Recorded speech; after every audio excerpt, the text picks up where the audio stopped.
All right, so the Cenk Uygur and Tucker Carlson debate happened, and I put out my preview video of what I essentially predicted slash expected to happen, and it turns out that I was 100% wrong.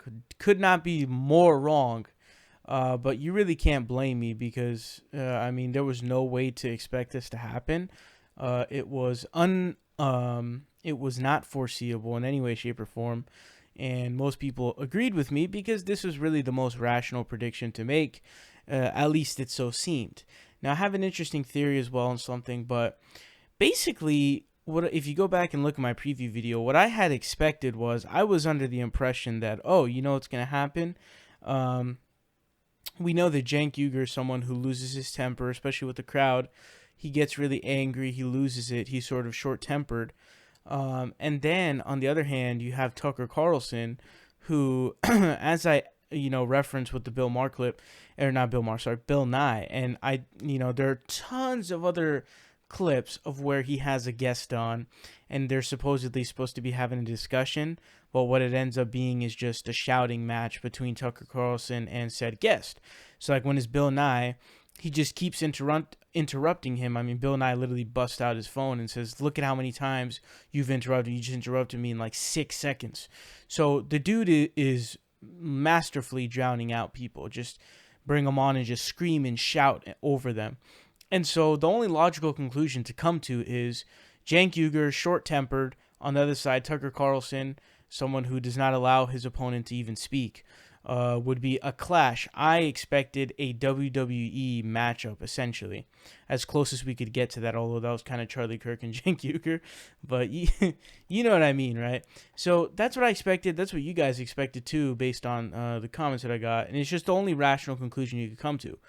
It turns out that rational conclusion was complete. It could not be more wrong. My conclusion was totally wrong. It ended up being a totally unbelievably civilized debate. I was like, what is going on right now? There's no like serious contention. Everyone, well, there's two people, but they got along. It was really calm. It was, it. I don't know how you would look at it in terms of whether or not you would have preferred that or sort of a feisty debate. I mean, I guess you guys can let me know that down below in the comment section. But I have a lot to say about this debate. So for me, there's no way to come out of this debate with anything but saying that Cenk won. And I'll explain why. It's because Tucker made no points. His point about multiculturalism was, ridiculous. And it was really bad. It was wrong, and he proved Cenk's point. And then Tucker's supposed to be like the populist on the right. And what he does is he basically, because he doesn't want to piss off his Fox News viewers or some of the conservative fans, Cenk will answer questions completely principally and consistently, because he doesn't just criticize the Republicans for being massively corrupt. He also goes after Clinton and the Democratic Party for their corruption. So there's not really a way you can call him out for being partisan of any sort, because he's not. He's calling both parties out for their corruption. So he makes a bunch of points here that Tucker is unable to agree with, despite them being objectively true. And you'll see what I mean. But before I roll this clip, there's something I want to say. He is going to explain in this clip that you see that he used to have a massive drinking problem, where he would drink so much he would black out, and the next day he wouldn't know what he did. I have a theory, because this dude just went on to just ramble about random stuff, and it really made the debate really boring, to be honest with you. He would just ramble and go on these random tangents. Like in this one, he starts talking about like a mailman at the post office and why they're not cool, but the people at Google are they're cool. And I'm like, what on planet Earth are you talking about? So my theory is the dude chugged a few Bud Lights or something. I don't know. It's very unlikely that he, took a few shots of like some fireballs or something like that. Seems a bit extreme, and I don't think it was any hard liquor. I do think that he drank he probably downed like a couple Bud Lights or something like that. But check out this clip, and you're gonna know what I'm talking about. But keep that in mind as he rambles on. But I want to come back and talk about this because this is very important. And what I love about it is we didn't mention Trump at all during that. And so I think that's a good indicator that we're getting deeper into the issues here. So I want to just transition to the other big topic I wanted to touch on. And in that last conversation, we talked about the role of big business. And Tucker, you've made the point before that, when we're so overly fixated on Trump, we miss out on some of the key underlying forces and policies that made a country, so angry. And Cenk, this is a topic you've talked a lot about in terms of the systemic corruption that's been in government that people on the left and the right have been extremely angry about. Trump talked about drain the swamp. People on the left say unrig the system. How would you say we're doing on that right now? And what do you think we would need to get to actually drain the swamp? And then I want to get your thoughts on that too, Tucker. Yeah, I want to get Tucker's thoughts too. I'm very curious about that, and I mean that very, very genuinely. Because he's more populist than I think that a lot of the left give him credit for. So, in terms of how we're doing, miserably. It's about as bad as it can get. The corruption is rampant. It has taken over the system entirely. It's an absolute joke that corporations are human beings, that they have speech rights. And that somehow giving billions of dollars to politicians, whether it's Hillary Clinton or the Republican Party, is speaking to them? No, it's bribing them. That's what it is. And so Donald Trump was, and this is a very rare sentence for me to say, was smart to say drain the swamp. You know why? Because both Republican and Democratic, and most importantly independent voters, can't stand the corruption. And they can't stand the swamp. And they're absolutely right about that. Now, of course, the problem is Donald Trump is a pathological liar.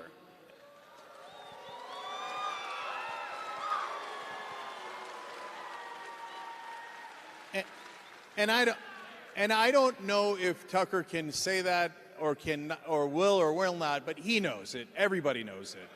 And he lies every day, 7 times a day, oftentimes twice in a sentence. So when he said he was going to drain the swamp, what did he do? He came in. Here, a great example. He said, all right, I'm going to negotiate Medicare drug prices under Medicare. This is an outrage. Well, that's a very popular position. Every sensible person agrees to that. And what did he do? He immediately came and said, just kidding. It turns out they're bribing me. No, I'm not going to negotiate prices. I'm going to do just the same thing as all other presidents have done. And now, mind you, Obama did the same thing. Now, Obama would have the excuse of, well, I was negotiating a complicated deal, etc. Yeah. You ran an ad saying that what Bush had done was an outrage in not allowing us to negotiate drug prices. And then you struck the same exact deal, and so did Trump. Trump's a liar. He loves the corruption. He bathes in the corruption. So it's as bad as it could possibly be.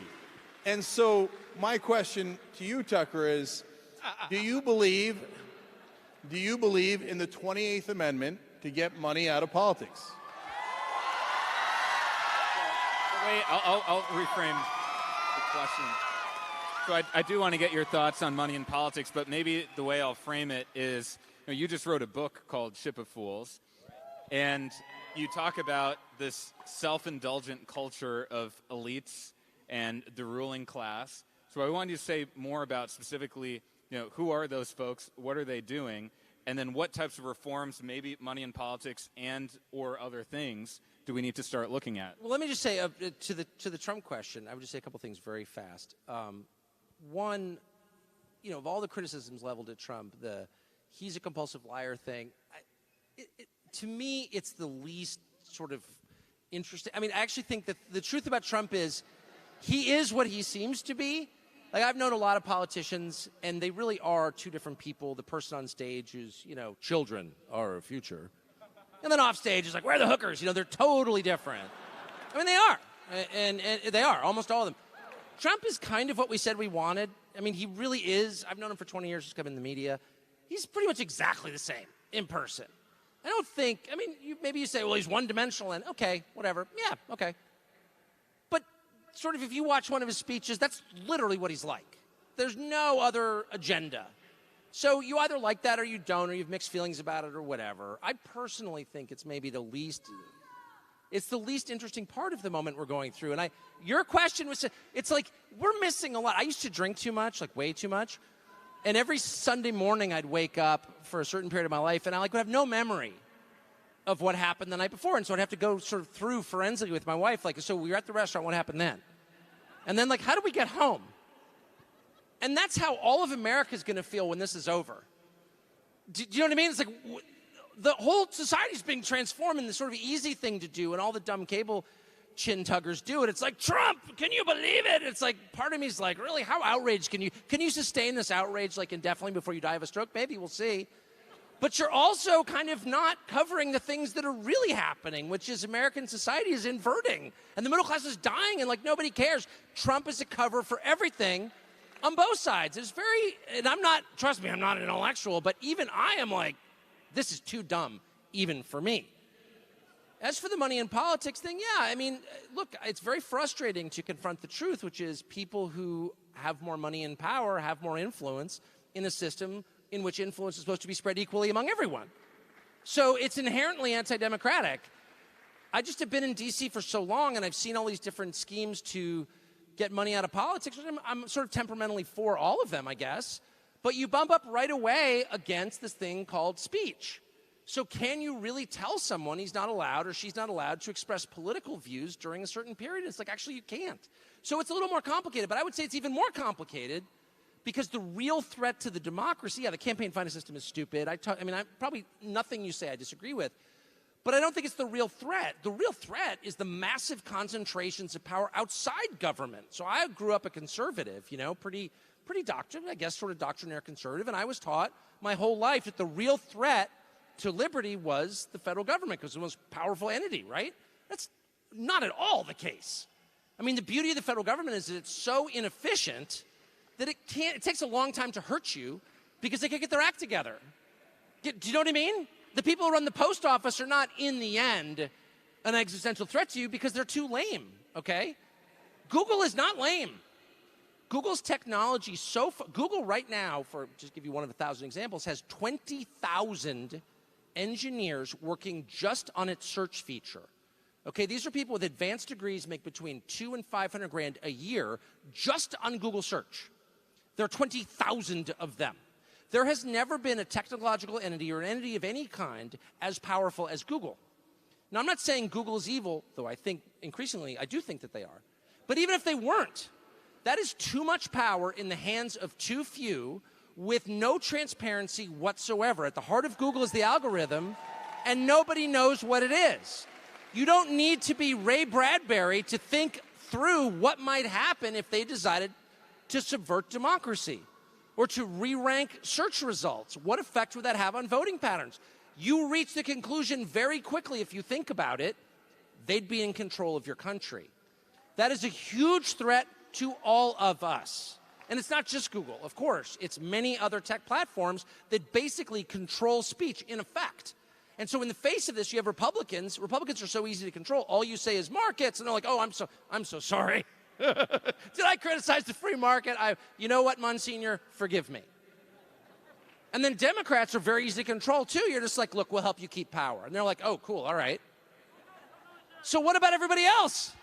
We stand on the brink of having a democracy that doesn't mean anything because, in the end, our collective power as expressed in government has been totally outclassed by private power in the technology sector, and no one is saying anything.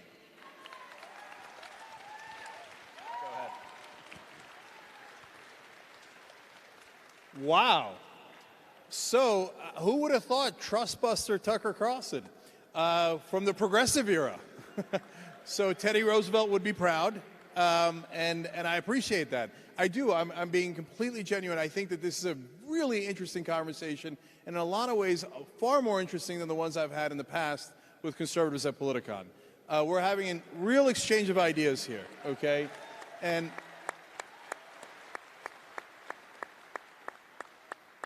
so if you say there's too much power in corporate America, you are 100% right. And in terms of, and that is why I was opposed to the TPP, and that's one of the few things that Trump has done that is good.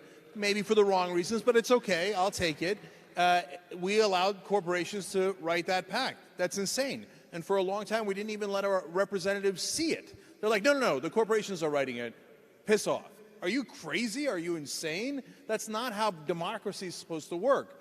So I like that, but I'm curious. I want to delve into the issue of money out of politics a little bit more. So you seem concerned about corporate power. You said limiting people's right to speak would be problematic. I don't think so. I'll explain why, because I don't think it's really an unfair burden on the right to speak.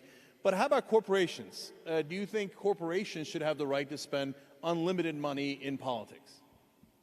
Yeah, I don't know. I mean, I'm not that. Yeah, no, I guess. Yes, no, I don't know. I mean, to be totally honest with you. Oh, boo, boo, boo. You're winning me over. Keep booing. You know, I know that this spins up the left more than anything, and they're like, corporations aren't people or whatever. Yeah, okay, I guess I agree. But I would just work backward and say, I don't think the problem, it's the straightforward stuff that never scares me. And that's why Trump doesn't really rattle my cage. I'm not a populist, to be honest with you. So this was a very cordial debate, as you guys are aware. And despite it being very cordial, what ended up happening here was a pretty good move on the part of JANK, basically. He explains that they basically start the conversation off by talking about how the middle class is disappearing. There's massive corruption going on in Washington, and they sort of agree. But what ends up happening is that Cenk Uygur then goes on to say that, you know, the Trump administration is historically corrupt. And so now what you have is Cenk is putting Tucker in a position to where he has to disavow Donald Trump and his presidency and his administration for being massively corrupt, because he just agreed that Washington is extremely corrupt. And so what Tucker is unable to do is he's unable to say that, and he's unable to agree with the 28th Amendment that would take money out of politics. And the reason is not because he has legitimate concerns about free speech. The reason why he's doing it is because he can't piss off his fan base. He can't piss off the Fox News viewers. He can't piss off, conservatives who may get pissed at him for that. So that's the reason why he doesn't do that. Another thing that you saw there is where Cenk Uygur calls Donald Trump a liar, which, by the way, I'm going to explain this. That's not a debatable issue. That is an objective fact where Donald Trump just lies right out of his hole just constantly. And as Cenk perfectly described it, I think he said like sometimes multiple times in a sentence. I mean, I saw a Secular Talk video where it was like he breaks a record of lying, because it's like the dude lies insane amounts. PolitiFact had him at like they had him at the worst ranking, the highest ranking in terms of amount of lies. The dude is objectively a liar, and the funny thing is as you guys saw, Tucker Carlson did not contest that. He didn't disagree with that. What he did was essentially is he said, "Oh, you know what you're getting when you go to hear Donald Trump speak." So what he's doing is he's not even disagreeing. What he's saying is, oh, well, you know what you're getting with Donald Trump. He's not saying Trump isn't a liar. He tells the truth. He's a truth teller. That's not what he said. That's not what Tucker said. Instead, he said, well, you know what you get. When you hear Donald Trump saying what he says, his unbelievably inflammatory rhetoric, that's really what he believes. That's truly what he believes. He refuses to and is extremely hesitant to actually say outright that, yes, Donald Trump is a pathological liar, where he lies multiple times every sentence, countless amount of times per minute, where he just makes crap up out of his hole that just come out. And what essentially happened here, and this is why I've come to the conclusion that I have a few conclusions that I came to, one of them being that my preview video was 100% wrong. But one of the main conclusions that I came to is that there's no way to come out of this, viewing this and saying Tucker won this debate. It's impossible, because Cenk basically cornered Tucker on multiple issues.